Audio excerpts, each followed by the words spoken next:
කරුකශ සුළඟකට හසුව වියලි කතරක පෙරමං කියන ජීවිතයට සෙනෙහස සමග කැටිකොට සිහිලසේ ආශීර්වාදාත්මක වැහිබිඳක් වන්නට ශ්‍රී ජයවර්ධනපුර විශ්වවිද්‍යාලයේ වෘත්තීය කුසලතා සංවර්ධන සංගමය විසින් වාර්ෂිකව දියක් කෙරෙන ඩොනේට් හැපිනස් ව්‍යාපෘතිය සමග සොඳුරු පරිත්‍යාගශීලී හදවත් දහස් ගණනක් එක්විය.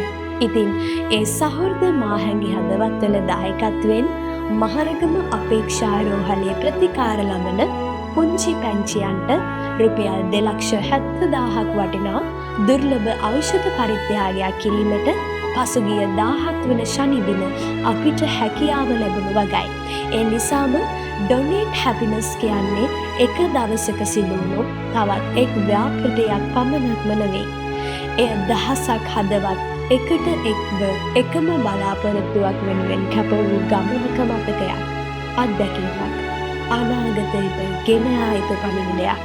අපි හෙළුවේ ආශිර්වාදයේ පිරිත් පැන් පුංචි මල් කැකුළු පිබිදී සුවඳ විහිදුවාලීමට මෙන්ම නන් අයුරින් අප සමග එක්වූ සියල්ලන්ගේම දිවි ගමන එළියවීමට හේතු වාසනා වේවා.